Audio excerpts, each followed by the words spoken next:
ნაწილში უნდა ვისაუბროთ კარიერულ ნახტომზე, მარკეტინგის ძალასა და ბრენდის შენებაზე. არ მხოლოდ ერთ ქვეყანაში, არამედ მთელ რეგიონში. ჩვენი შემდეგი სტუმრისთვის 2026 წელი მართლაც ახალი მასშტაბური დავით დაიწყო წელიწად ნახევრიანი წარმატებული მუშაობის შემდეგ ვიდეო საქართველოში, სადაც ის ჯგუფის ბრენდების მარკეტინგის ხელმძღვანელის პოზიციას იკავებდა, ის ახალ ჰორიზონტს აფართოვებს. ჩვენი სტუმარია BDS კავკასიისა და ცენტრალური აზიის რეგიონის ბრენდისა და მარკეტინგის ხელმძღვანელი ანა ლოციცვიძე, რომელიც ახლა უკვე 5 ქვეყანას საქართველოს, სომხეთის, უზბეკეთის, ყირგიზეთისა და ტაჯიკეთის მარკეტინგულ სტრატეგიაზე იქნება პასუხისმგებელი.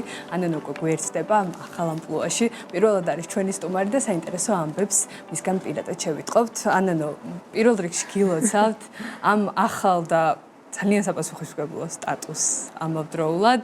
ერთიდან ახლა უკვე გახდით 5 ქვეყანაზე, BDS 5, ასე ვთქვათ, წარმომადგენლობაზე და მის მარკეტინგზე, ბრენდზე პასუხისმგებელი. არ ვიცი, პირველად რა განცდა იყო, მე ის მაინტერესებს, როცა გაიაზრეთ, რომ ერთი კი არა, აგერ უკვე 5 თან ერთმანეთისგან კარდინალურად განსხვავებული ბაზრები, თავის შინაარსით და მართოთ. პირველ რიგში უდიდესი მადლობა მოწვევისთვის. ჩემთვის მართლა პატივია, როგორი პატივია, იცით? აი რომ ოცნებოდი, ნეტა ოდესმე მე იქ მოვხვდები და უცბად ძალიან დიდი მადლობა ამისთვის და საერთოდ ამ სივრცისთვის, რომელსაც ქალებს აძლევთ, იმიტომ რომ მნიშვნელოვანია, რომ ქალებმა თავისი ნარატივი გაუზიარონ საზოგადოებას და მათ შორის ბიზნეს საზოგადოებას. რაც შეეხება ამ ახალ ამბავს, ესეთია, რომ შეგეშინდება და რაღაცნაირად აგაღელვებს, მაგრამ არსებობს ესე ტრივიალურია ეს გამოთქმა, მაგრამ რეალურია ეს, რაც არ გაშინებს, ის არც არაფერს არ გაძლევს სინამდვილეში, ასე რომ როდესაც ეს შემოთავაზება BDS-ში გამიკეთეს, პირველ რიგში ვიგრძენი რამდენად მენდობიან და ეს ნდობა, რომელიც მე და ჩემმა გუნდმა დავიმსახურეთ, ნამდვილად დიდ შრომასთან არის დაკავშირებული, მაგრამ არაფერია შრომა თუ არა მეორე მხარე, რომელიც ამას არ აფასებს. ასე რომ პირველ რიგში უდიდესი მადლობა BDS management executive committee-ს, რომელმაც ეს წინადადება გამიკეთა, რომელსაც მე სიხარულით დავთანხმდი, მაგრამ ამ სიხარულსთან გამბედაობაც ახლავს, იმიტომ რომ არ იქნება ნამდვილად მარტივი, როგორც აღნიშნეთ, მარკეტინგი საერთოდ ძალიან დიდ თანაკვეთაშია კულტურასთან, ენობრივ განსხვავებებთან, ტრადიციებთან, სტერეოტიპებთან და ასე შემდეგ.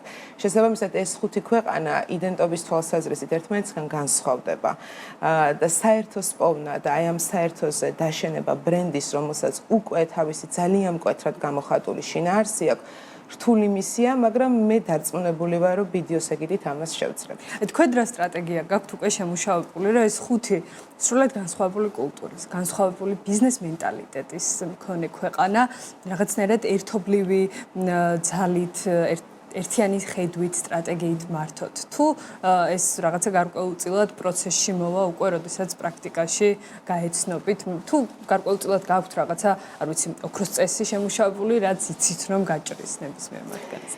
ზოგადად ვფიქრობ, რომ მარკეტინგში და ბრენდინგის სამყაროში არსებობს ერთი ასეთი ოქროს წესი, რომ რაც შიგნიდან არის, ანუ რა შინაარსის მატარებელიც არის ბრენდი, ის უნდა გადმოვიდეს გარეთაც. ანუ კომუნიკაციაში იმის აქტივაცია უნდა მოხდეს, რა შინაარსის მატარებელიც არის ბრენდი. ასე რომ პირველად ახლა ამ ეტაპზე ჩვენ რასაც ვაკეთებთ, ეს არის აბსოლუტურად ყველა ჩართული პირთან მნიშვნელოვანი სხვადასხვა ტიპის სიღრმისეული ინტერვიუების ჩატარება იმისთვის, რომ გავიგოთ რეალურად რა საჭიროებები აქვთ მათ. იმიტომ რომ ერთია, როდესაც შენ ბრენდი პოზიციონირებ ერთ ქვეყანაში, რომელსაც გინდა თუ არ გინდა, იმის და მიუხედავად გაქვს თუ არა სამომხმარებლო კვლევები, შეგიძლია რომ გამომდინარე იქიდან რომ ამ კულტურის, ასე ვთქვათ, თავად მატარებელი ხარ და ამ კულტურაში ხარ, იგრძნო რა საჭიროებებია ბაზარზე, თუმცა კი კვლევა აქაც უმნიშვნელოვანესია, მაგრამ ეს ბევრად უფრო რთულდება, როდესაც ჩვენ ვსაუბრობთ ისეთ ქვეყნებზე და კულტურებზე, სადაც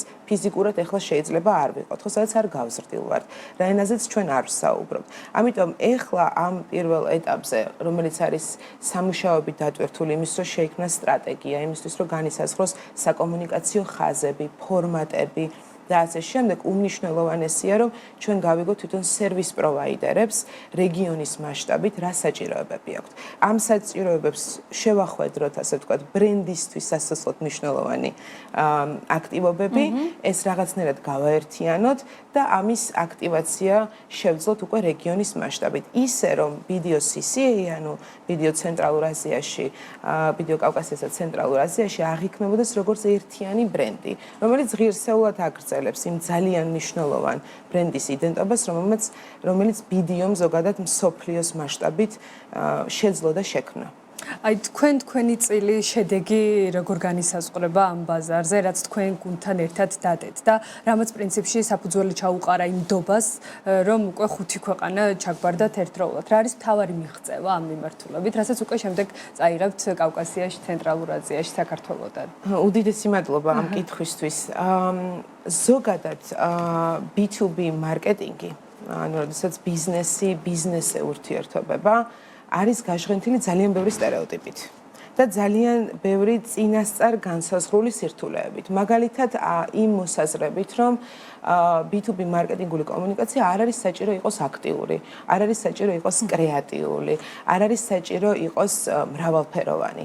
ეს მიდგომები ზოგადად B2B მარკეტინგში არა მარტო საქართველოში, მთელ მსოფლიოშია პრობლემა მარკეტერების და განსაკუთრებით კიდევ უფრო რთულდება სიტუაცია, როდესაც საუბრობთ პროფესიული სერვისების ინდუსტრიაზე, რომელიც კიდევ უფრო რთულია, იმიტომ რომ შენ შეიძლება ბიზნესთან კონდეს რაიმე პროდუქტთან დაკავშირებული ურთიერთობა, მაგრამ როდესაც არახელშესახებ სერვის აწვდი ბიზნეს, ბევრად რთულია. ამიტომ პირველ რიგში ყველაზე მნიშვნელოვანი მიღწევა, რაც ვფიქრობ, რომ მე და ჩემმა გუნდმა ერთად შევძელით, რა თქმა უნდა, მენეჯმენტის ნდობით და ხელშეწყობით, იმიტომ რომ სხვანაირად არ გამოდის ხოლმე მარკეტინგის სამუშაო პროცესი, არის ის, რომ ჩვენ შევძელით და ვფიქრობ, რომ რაღაცა ტიპის სტერეოტიპები მარკეტინგული კომუნიკაციის B2B მიმართულებით დავანგრიეთ და ბევრად უფრო ისეთი განახლებული ფორმატები შევთავაზეთ ამ ბაზარს ამ მიმართულებით, რომელიც აქამდე არ იყო.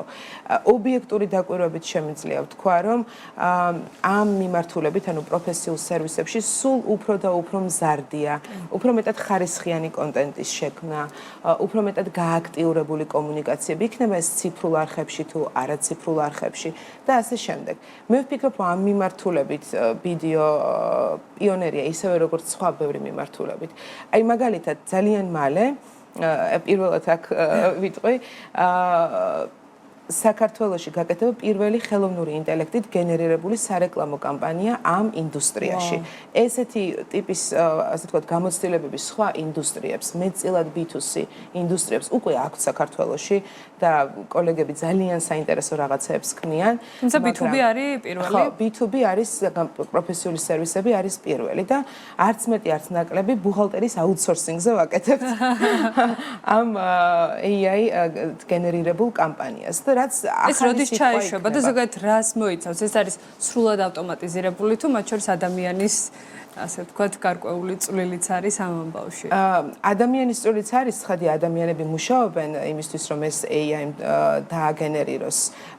თუმცა კონტენტი არის სრულად ხელოვნური ინტელექტის მიერ დაგენერირებული. აი ახლა მუშაობთ, ფინალურ ეტაპზე ვართ და ვფიქრობთ, რომ მარტის მეორე ნახევარში ეს კამპანია ჩაეშვება და ადამიანებს მიაწვდის ინფორმაციას იმასთან დაკავშირებით, თუ რამდენად მნიშვნელოვანია აუთსორსინგი და რამდენად მნიშვნელოვანია, რომ ამ აუთსორსინგში იყოს ავტომატიზირებული პროცესები, იმისთვის, რომ უწყვეტობა ბუღალტრული თვალსაზრისით კომპანიაში იყოს წარმატებით განხორციელებადი.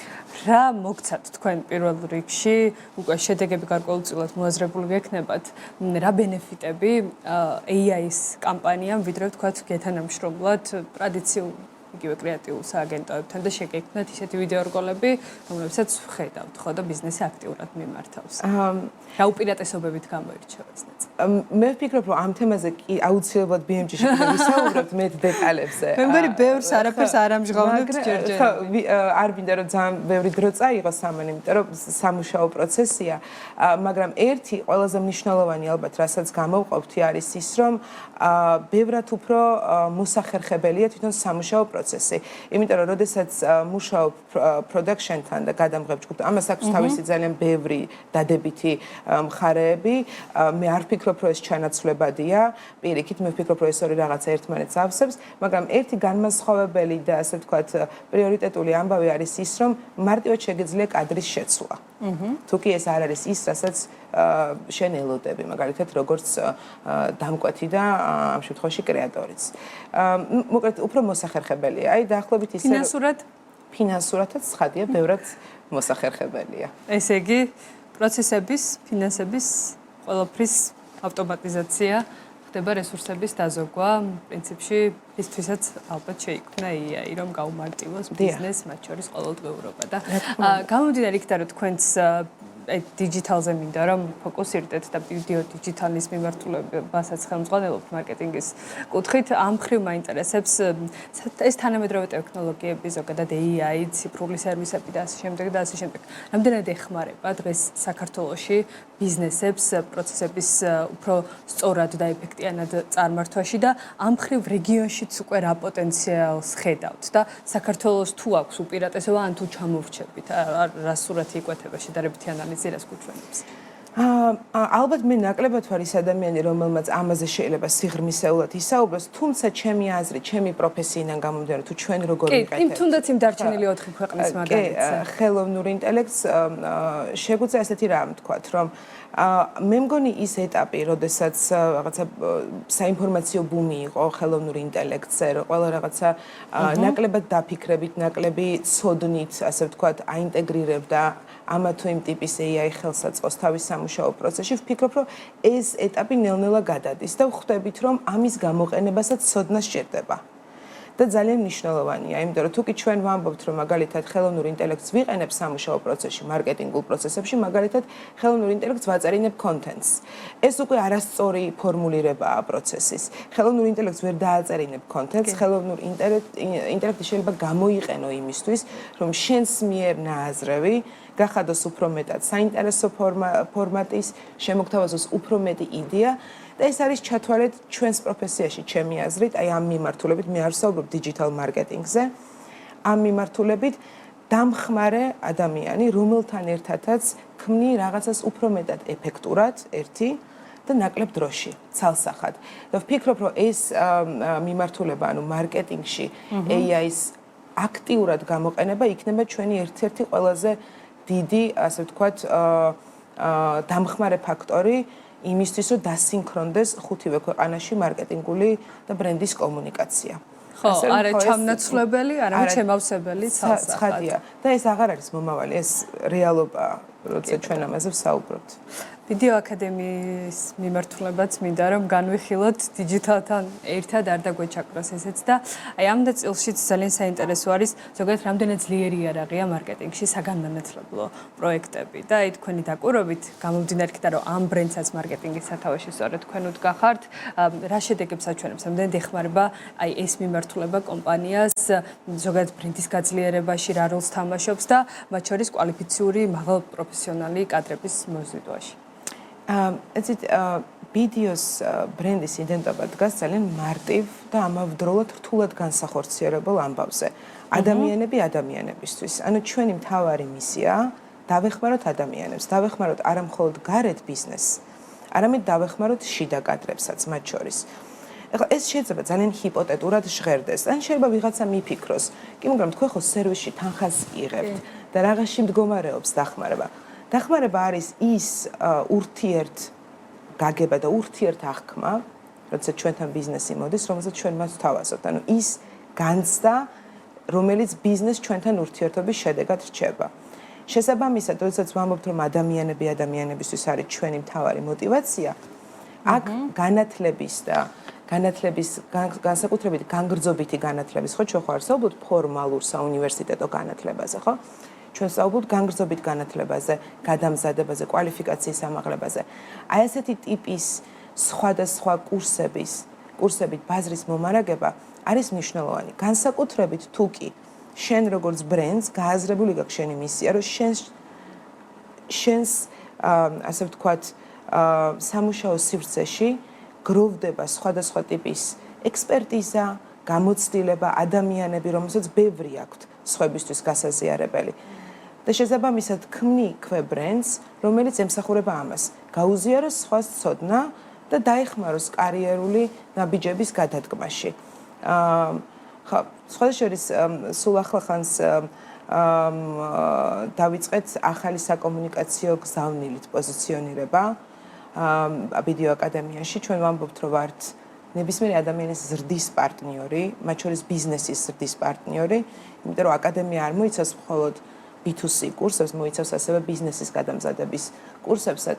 შესაბამისად, ხო, ვფიქრობ, რომ თუ კი ვამბობთ, რომ ზრდის პარტნიორი ვართ, მაშინ ვართ ადამიანები, რომლებიც უბრალოდ კი არ ვასწავლით, არამედ ადამიანებს სუსტ ტრაექტორიას ვაჩვენებთ, თუ საით უნდა წავიდეს. იმისთვის, რომ ხვალ უკეთესად აკეთოს ის, რასაც დღეს აკეთებს. და ბოლოს ცოტა დრო გვაქვს არჩენილი და მინდა რომ მენეჯერ ანანოზეც ვისაუბრო და გუნდის ლიდერზე. რა არის თქვენი აი ამ გუნდის მართვის მთავარი პრინციპები? ახლა უკვე 5 ქვეყანაში, როცა დისტანციურად მუშაობაც გარკვეულწილად ერთვება აქტიურად პროცესში, რა ასე ვთქვათ, მექანიზმით ხელმძღვანელობთ ამ გუნდს და ზოგადად როგორია თქვენი მართვის სტანდარტები და რას გამოცდილებას, რას ურჩევთ იმ ადამიანებს, რომლებიც ახლა იკვალავენ ამ გზას მარკეტინგში ან ისეთ საპასუხისმგებლო პოზიციაზე უახლოვდებიან ამ პოზიციას, როგორცაც ახლა უკვე თქვენი გავებთ. მე ვფიქრობ, რომ ყველაზე მნიშვნელოვანი ალბათ რითაც გუნდში ერთმანეთთან ვურთიერთობთ, არის ის, რომ თითოეულმა ჩვენთაგანმა ზუსტად ვიცით, რას ვემსახურებით. გააზრებული გვაქვს თითოეული, თუნდაც პატარა აქტივა, მე აღარ ვსაუბრობ დიდ პროექტებზე, რა მიზანს ემსახურება.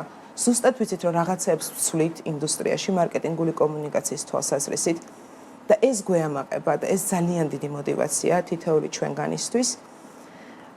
ხოლო რაც შეეხება რეგიონის ჭრილში, რეგიონის ჭრილში ასევე უმნიშვნელოვანესია, რომ ვიცოდეთ ერთად რას ვემსახურებით. შესაბამისად, ჩემი როგორც ანუ ერთობა ყოფილა მენეჯერის, ასე ვთქვათ, თავი საყრდენი არის ის, რომ ყველამ ერთად ვიცოდეთ, რას ვემსახურებით, იმიტომ რომ როდესაც ვიცით, რას ვემსახურებით, ზუსტად ვიცით, რას რატომ ვაკეთებთ და აღარ არის საჭირო ზედმეტი, ასე ვთქვათ, ზედმეტი ახსნა ზოგჯერ. ეს არის ყველაზე მნიშვნელოვანი ალბათ, რომ ერთი ღირებულება, საერთო მიზანი გვაერთიანებდეს, როგორც ასე ვთქვათ, მთლიანად ბიდეოში, ასევე ლოკალურად გუნდში და რეგიონის ჭრილშიც გუნდშიც.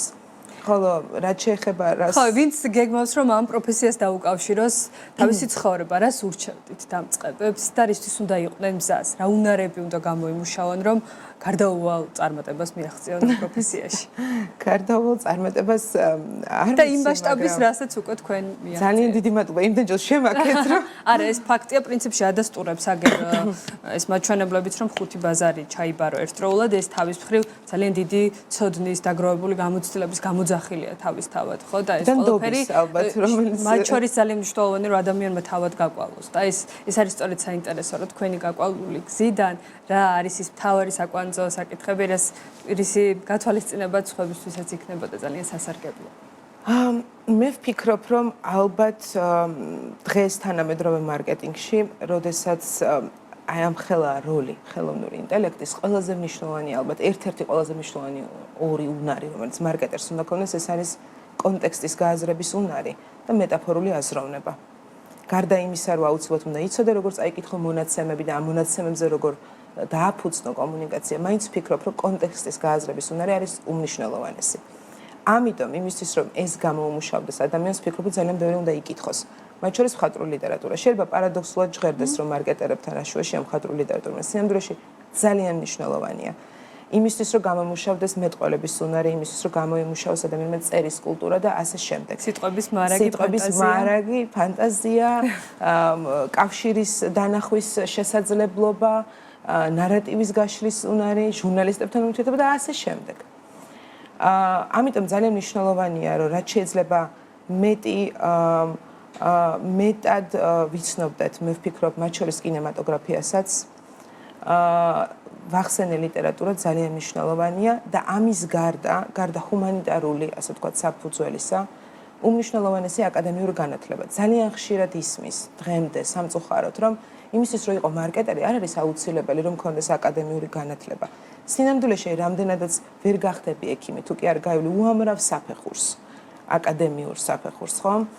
ამდენადაც ვერასდროს ვერ გახდები, ფიქრობ, სტრატეგიული მარკეტერი, თუ არ გექნება ზუსტი ცოდნა იმისა, თუ როგორ იმართება და როგორ ვითარდება ბიზნესი.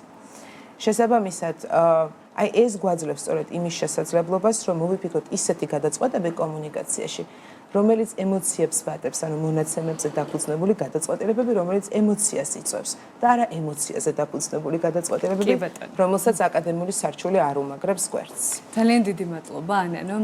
ძალიან საინტერესო ინფორმაციის გაზიარებისთვის, გასათვალისწინებელი, საჭირო ნამდვილად ჩვენი ქართო აუდიტორიისთვის და წარმატება თქვენ ახლა უკვე 5 ბაზარზე, ერთდროულად 5 სხვადასხვა ქვეყანაში.